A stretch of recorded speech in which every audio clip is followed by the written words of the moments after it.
Bismillahirrahmanirrahim. Assalamualaikum warahmatullahi wabarakatuh. Perkenalkan, nama saya Andrianisa Fitri dari Universitas 19 November Kolaka, Prodi Pendidikan Biologi dengan nomor induk mahasiswa 171430669. Baiklah, di sini saya akan mencoba menjelaskan rangkuman tentang materi reproduksi dan perkembangan hewan. Yang pertama itu kontrak kuliah, kedua perkembangan embrio, ketiga gametogenesis, keempat fertilisasi, kelima implantasi dan plasenta, keenam pembelahan kleafag. Baiklah, saya akan menjelaskan poin kedua, yaitu perkembangan embrio pada hewan. Yang pertama, macam-macam pembelahan biner transversal. Nah, proses di bidang pembelahan melintang terhadap sumbu panjang tubuh organisme. Contohnya itu biasa terjadi pada Paramecium coelenterata, Turbellaria, dan Annelida. Nah, kedua itu biner sederhana atau ortodoks. Nah, proses ini biasanya terjadi pada organisme yang bentuknya tak tetap, sehingga sukar mengamati letak pembelahan tersebut. Contohnya itu amuba. Biner longitudinal. Nah, proses di bidang pembelahan searah dengan sumbu panjang tubuh organisme. Contohnya itu Verticella euclena dan beberapa koral.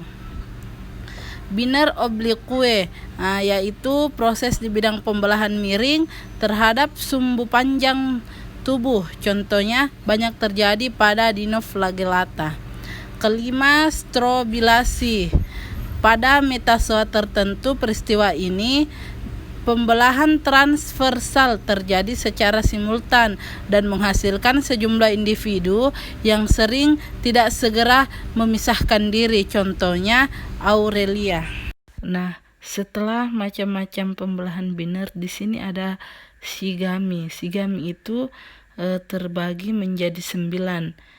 Yang pertama itu autogami, kedua exogami, ketiga hologami, keempat paidogami, kelima merogami, keenam isogami, ketujuh anisogami, ke-8 makrogami, dan terakhir itu mikrogami.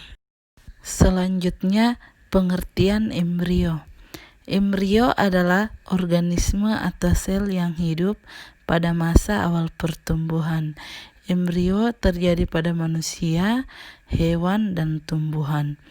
Embrio diawali dengan fertilisasi. Nah, adapun tahapan-tahapan perkembangan embrio yaitu fase formula, fase blastula, dan fase gastrula. Materi selanjutnya yaitu gametogenesis.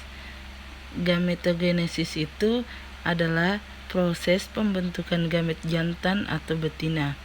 Gametogenesis melibatkan proses pembelahan sel-sel gamet melalui mitosis dan meiosis. Melalui pembelahan meiosis, sel benih akhirnya membentuk sel gamet yang haploid. Pada hewan jantan, gametogenesis disebut spermatogenesis, sedangkan pada hewan betina disebut oogenis. Tujuannya untuk menghasilkan materi genetik yang dibutuhkan selama proses replikasi melalui proses mitosis dan meiosis. Materi selanjutnya yaitu fertilisasi. Nah, fertilisasi itu merupakan suatu proses peleburan atau pertemuan antara inti sel gamet jantan dengan sel gamet betina, membentuk sel tunggal yang dinamakan sigot. Nah, sigot kemudian menjadi 2 anakan sel 4, 8, 16, dan seterusnya. Proses fertilisasi dibedakan menjadi 3 tahapan, yaitu tahap aktif, aktivasi penetrasi, dan fasi nukleus. Fertilisasi umumnya bersifat monospermi, yaitu hanya satu inti sperma yang membuahi, supaya individu yang terbentuk diploid dan selalu tidak terjadi polispermi atau dari inti sperma yang membuahi.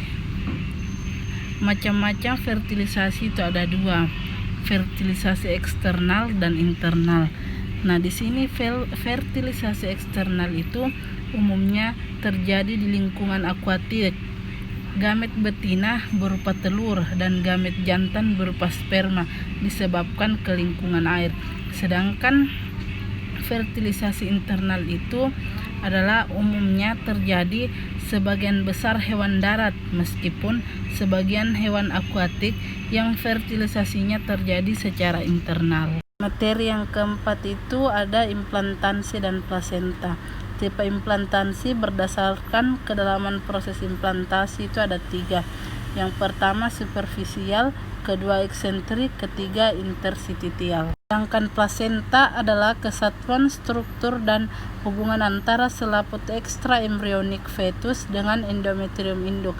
Plasenta merupakan sistem 2 komponen, yaitu selaput ekstra embrionik dan selaput lendir rahim, yang berintegrasi menjadi satu kesatuan untuk keperluan pertukaran timbal balik antara induk dan fetus. Yang terakhir, kleavak atau pembelahan.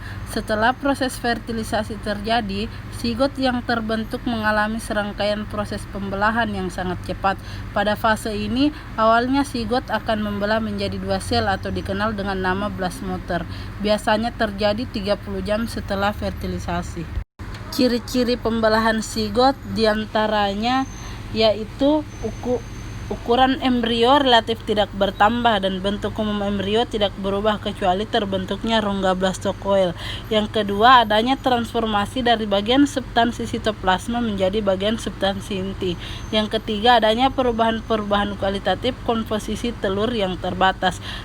Baik, itulah tadi sedikit rangkuman materi reproduksi dan perkembangan hewan. Assalamualaikum warahmatullahi wabarakatuh.